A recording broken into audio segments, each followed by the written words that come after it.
delegates and alternates to the largest, most powerful, and most conservative political convention in the country. I come here today with a little news for the media.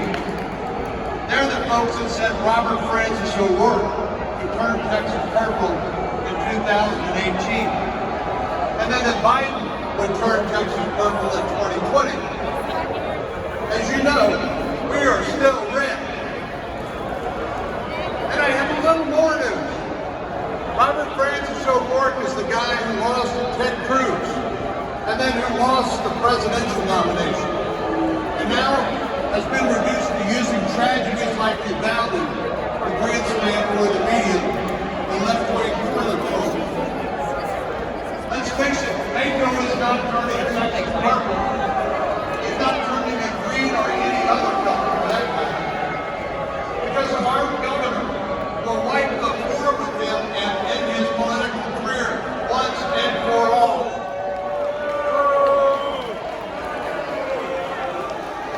Aren't you glad we're on the side of conservative Republicans like Reagan, Ted Cruz, Dan Patrick, rather than those who want to limit freedom, censor speech, and take our guns?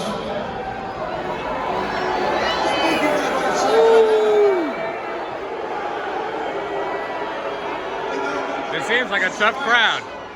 The left's knee-jerk reaction is to say we should confiscate guns of law-abiding Texans.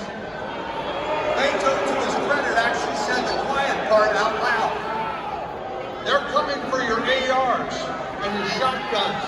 I mean, they probably would confiscate your air rifle and your BB gun if they could too. But here's my guiding principle. Make sure good people have guns and that bad people don't.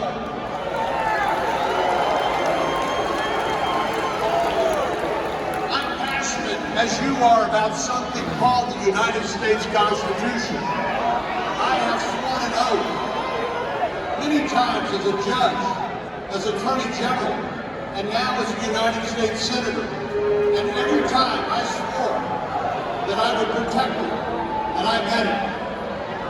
That's why I take seriously our constitutional right to keep and bear arms. It seems like a tough crowd. Maybe.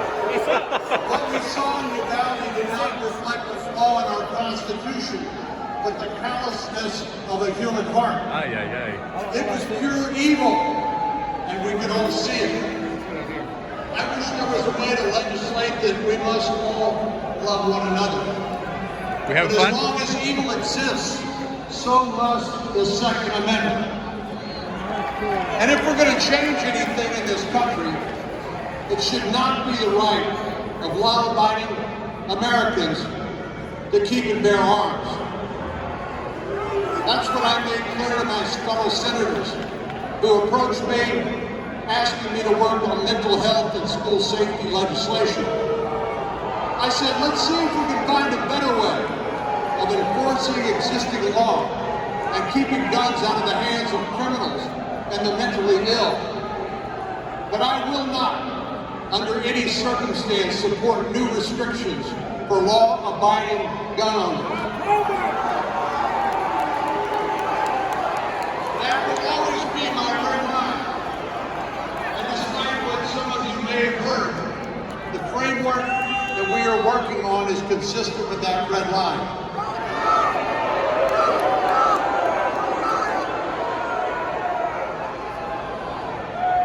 As Fox News recently pointed out, we fought and kept President Biden's gun-grabbing wish list off the table. Democrats pushed for an assault weapons ban. I said no. They tried to get a new 3-week mandatory wait period for all gun purchases. I said no. Universal background check, magazine bans, licensing requirements, the list goes on and on and on. And I said no, no, 1,000 times no. So you might ask, what is on the table? More mental health resources, or support for our schools and making sure that violent criminals and the mentally ill cannot buy a firearm. That primarily means enforcing current law. That's what I've heard from many of you here today and this week, and that's what we're working on, nothing more and nothing less.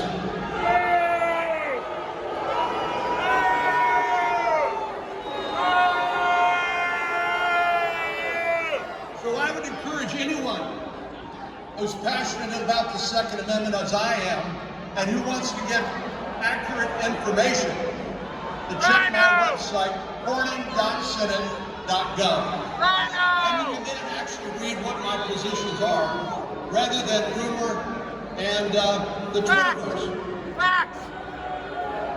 My heart breaks for Uvalde, for families whose little ones will never return home, for teachers killed trying to protect their children, their students. No parent should ever have to fear for the safety of their child at school. And no child should be afraid to go to school.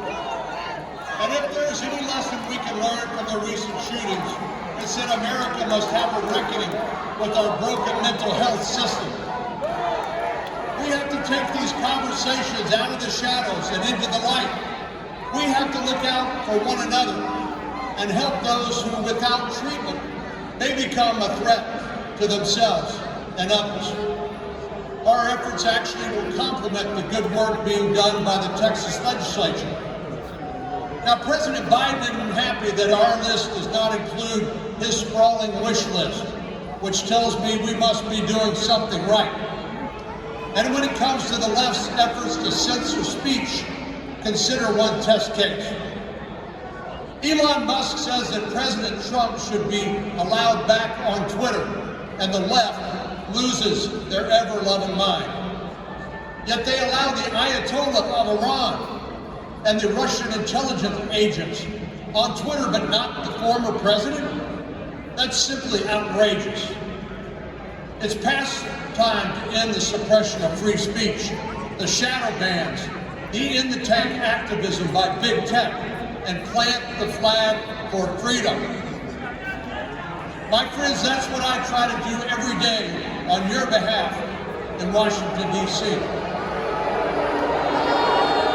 Now, sometimes my job is pretty simple.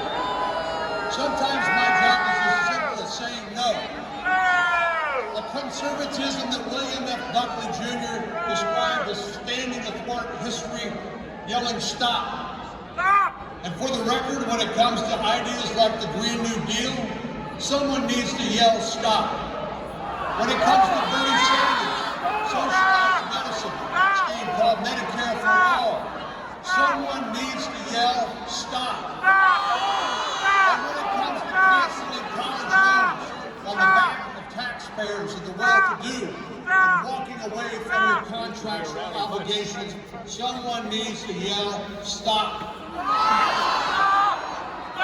When it comes to not securing our borders and letting the cartels and human traffickers profit on the misery of others, someone needs to yell stop. Okay, I admit, I'm a recovering judge. I'm not that much of a yeller. And I may not be as electrifying as our friend Ted Cruz. But let me tell you something else that I am absolutely passionate about. If we're going to be a society that protects life, that values innocent life, then we must also protect the unborn. And I'm proud to have worked over my entire career to confirm justices to the United States Supreme Court that are likely on the cusp of doing exactly that. If a society is judged by how it treats the most vulnerable, then we need to protect our unborn children. And here's the deal. I consider no job more important right now than stopping Joe Biden's radical judicial nominees. These are the ones that make up the rights and laws as they go along. The ones who rewrite the laws rather than enforcing the laws that Congress has passed. I'm also not too fond of people trying to rewrite history, whether it's in the courts or in our classrooms. Let's stop turning our children into casualties of the culture war, and let's get rid of divisive lunacy like critical race theory. And let's be clear to the corporations who try to appease left-wing agitators. If you go woke, conservative customers will let you go broke. We see what happens when the woke mobs take over our cities. It's not just the protest violence, which is bad enough, it's the protest policies. They actually make things worse. Boneheaded ideas like defunding the police. If you defund the police, you unleash violence. And we see murder rates and violent crime rise across major cities under these broken